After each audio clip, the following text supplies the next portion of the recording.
नमस्कार, मैं अशोक कुमार पांडे और स्वागत है आपका द क्रेडिबल न्यूज पर। धीरेन्द्र शास्त्री अब वेद पढ़ना सबको सिखा रहे हैं। वो आदमी जो एक लाइन संस्कृत नहीं बोल सकता है, दरअसल एक लाइन ढंग की हिंदी भी नहीं बोल सकता है, वो सबको वेद पढ़ना सिखा रहा है।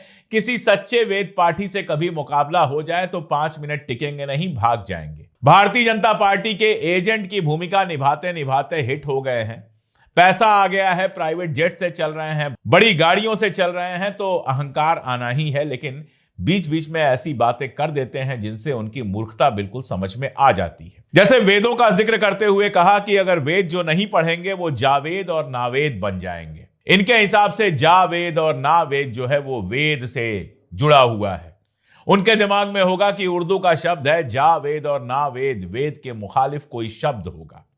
अगर थोड़ा पढ़े लिखे होते या थोड़ा किसी पढ़े लिखे से बात ही कर लेते तो उनको मालूम होता कि जावेद और नावेद ये दोनों फारसी के लफ्ज हैं और इनका वेद से कोई लेना देना नहीं है।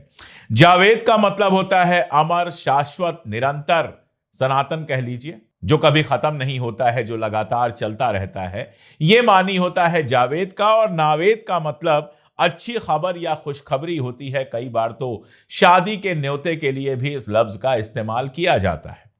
तो ना तो जावेद वेद के जाने के लिए कुछ कहता है, ना तो नावेद वेद को ना कहता है। इन दोनों लफ्जों का वेद से कोई लेना देना नहीं है, लेकिन वही है, तुक मिलाना है, बकवास करनी है, बाबा बने रहना है और बीजेपी के लिए काम करते रहना है। यही सब कर करके ये लोग बाबा बने हैं और उसमें सबसे जरूरी काम हो गया है मुसलमानों के खिलाफ लगातार बोलते रहना। तो जावेद नावेद नाम सुना होगा और इनको लगा होगा कि ये वेद के प्रतिकार के लिए बने हैं, वेद की मुखालिफत के लिए बने हैं, वेद का मजाक उड़ाते हुए बने हैं। जावेद जाफरी, नावेद जाफरी को तो आप जानते ही हैं।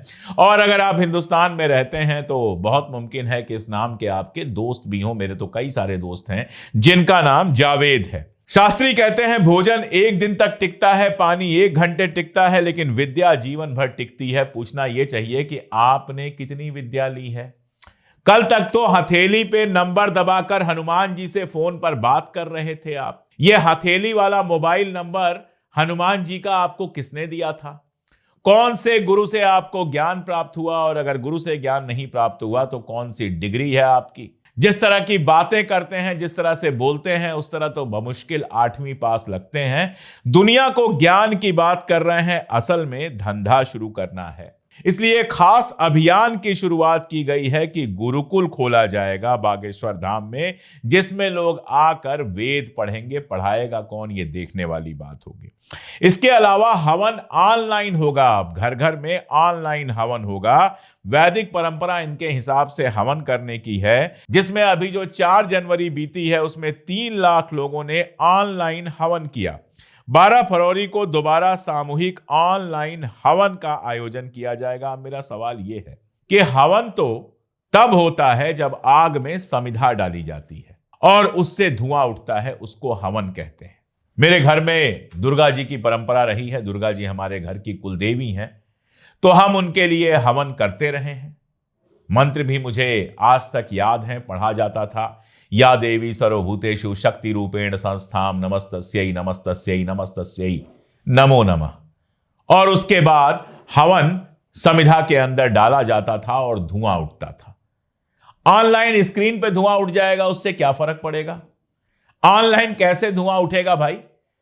ऑनलाइन का मतलब तो यही हुआ कि कहीं एक जगह हवन किया जाएगा और लोग बैठे बैठे देखेंगे, और जितने व्यू मिलेंगे उतने पैसे मिलेंगे, जितनी दूर तक जाएगा उतना धंधा बढ़ेगा। हो सकता है लोगों से ऑनलाइन चंदा भी ले लिया जाए। यह बड़ा आसान काम है।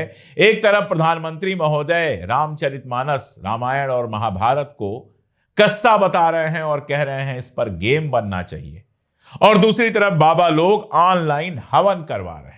और ये बाबा लोग तब बिल्कुल खामोश रहते हैं जब बनारस से टूटे हुए मंदिरों की तस्वीर आती है। ये बाबा लोग तब बिल्कुल खामोश रहते हैं जब खंडहर के अंदर नंदी दिखाई देते हैं जमीन पर गिरे हुए।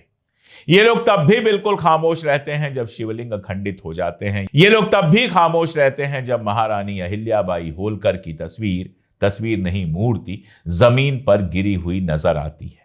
तब इनके मन में एक बार सवाल नहीं आता है कि बनारस के इतने पुराने मंदिर, इतने प्राचीन मंदिर जिनका जिक्र पुराणों तक में था, और ये मैं नहीं कह रहा, ये शंकराचार्य कह रहे हैं कि बनारस में ऐसे मंदिर तोड़े गए जिनका जिक्र पुराणों तक में था, यानी सैकड़ों साल पुराने मंदिर जो बनारस के बने हुए थे, जो बनारस की पहचान थे, उनको गिरा दिया गया। लेकिन धीरेन्द्र शास्त्री को जावेद और नावेद याद है, इन मंदिरों का ध्वंस नहीं याद है, इन मंदिरों का गिरना नहीं याद है, शिवलिंग का खंडन नहीं याद है, कुछ नहीं याद है। ये सब दिखाई नहीं देता, क्योंकि भारतीय जनता पार्टी जो भी करे वो जिंदाबाद। ये बात मैं बहुत साफ साफ कई बार कह चुका हूं कि चाहे ये हो चाहे दूसरे बाबा हो, ये सारे बाबा सिर्फ और सिर्फ पैसा कमाने में लगे हुए हैं, और ये बाबा बेसिकली बीजेपी के एजेंट की तरह काम करते हैं। राजस्थान में चुनाव होगा वहां पहुंच जाएंगे, मध्य प्रदेश में चुनाव होगा वहां पहुंच जाएंगे, बंगाल में चुनाव होगा वहां पहुंच जाएंगे, यूपी में चुनाव होगा वहां पहुंच जाएंगे, जहां जहां चुनाव होगा वहां वहां पहुंच जाएंगे। और बेसिकली ये भारतीय जनता पार्टी के प्रचारक हैं जो मुस्लिम हेट फैलाकर किसी भी तरह भारतीय जनता पार्टी के लिए वोटों की गोलबंदी करते हैं। हम सब इस समाज में रहते हैं जहां हिंदू भी हैं, मुसलमान भी हैं, सिख भी हैं, ईसाई भी हैं। इसी समाज को बांटने का काम ये लोग कर रहे हैं। एक वीडियो आया था, आपको याद होगा, और वो वीडियो बाबाओं से जुड़ा हुआ नहीं है, वो वीडियो बंटवारे से जुड़ा हुआ है कि देश किस तरह से बंट रहा है। मणिपुर के सांसद जो हैं वो खड़े थे और कह रहे थे एक तरफ मैतेई रहते हैं, एक तरफ कुकी रहते हैं, और दोनों के बीच में बंटवारा ऐसा हो चुका है कि इस तरफ से उस तरफ जाना संभव नहीं है बिना सुरक्षा के, यहां तक कि एमपी के लिए। उन एमपी साहब ने संसद में चर्चा के लिए भी 3-4 घंटे मांगे थे, लेकिन उनको नहीं दिया गया। फिर उन्होंने ये वीडियो बनाया ताकि बात सारे देश के सामने पहुंचे, लेकिन मीडिया में कहीं इसका कोई जिक्र नहीं हुआ, कोई चर्चा नहीं हुई, इस पर कोई बहस नहीं हुई कि कैसे भारतीय जनता पार्टी की डबल इंजन सरकार ने मणिपुर को 2 हिस्सों में बांट दिया है। एक प्रदेश को 2 हिस्सों में बांट दिया गया धर्म के आधार पर। यह हासिल है इस सरकार का।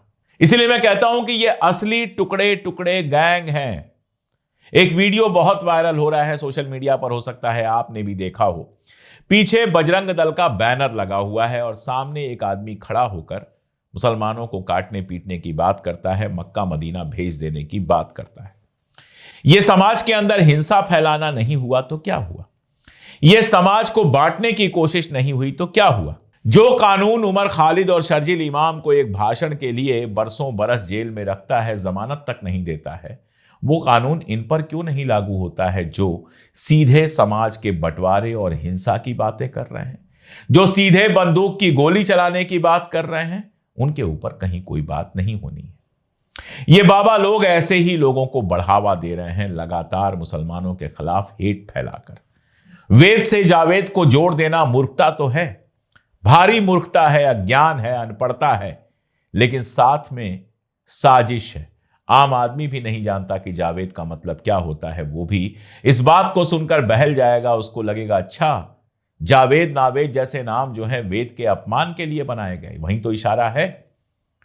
जबकि मैंने आपको बताया कि ये फारसी के नाम हैं जिनका वेद से कोई लेना देना नहीं। और हकीकत यह है कि इन बाबाओं का भी वेद से कोई लेना देना नहीं है। कभी सुना है इनके मुंह से किसी वेद मंत्र का उच्चारण? वेदों में तो बहुत सारी चीजें हैं, क्या कभी उसका उच्चारण सुना है? हमारी परंपरा में तो सर्वे भवन्तु सुखिनः, सर्वे सन्तु निरामयाः, सर्वे भद्राणि पश्यन्तु मा कश्चित् दुर्भाग् भवेत् है। सभी खुश रहें, सभी देख सकें, सभी सुखी रहें, इसमें सभी है। और है कि किसी को दुख ना हो। इसमें यह बंटवारा तो नहीं है कि हमारे धर्म वालों को दुख ना हो लेकिन दूसरे धर्म वालों को दुख हो। लेकिन इन्होंने तो हिंदू धर्म की और हिंदुत्व की परिभाषा ऐसी बना दी है कि आप अगर दूसरे धर्म से नफरत करते हैं तब तो आप हिंदू हैं, और नहीं नफरत करते हैं तो नहीं हिंदू हैं।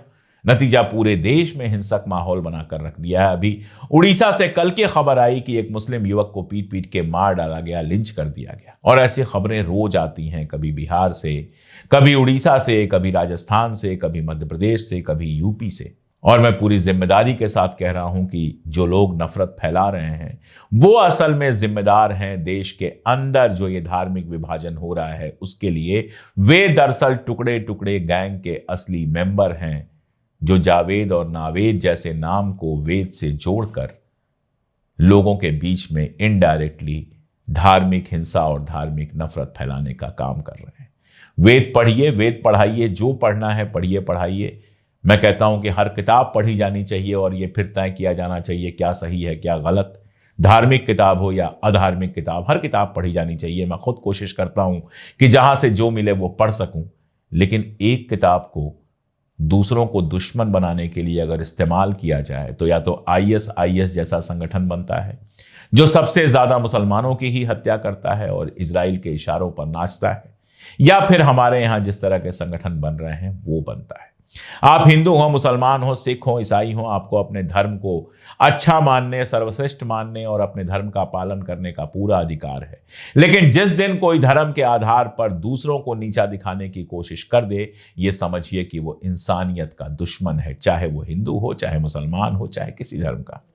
जो मुस्लिम लोग भी मैं देखता हूं कई बार अपने आप को आलिम फाजिल कहते हैं, लेकिन हेट के लिए इस्तेमाल करते हैं अपने धर्म का, उनको भी मैं कोई सम्मान नहीं दे सकता। और ऐसे बाबा जो हिंदुस्तान के अंदर मुसलमानों और ईसाइयों के खिलाफ लगातार बात करते हैं, उनको भी किसी तरह का सम्मान देने का कोई सवाल ही नहीं उठता है।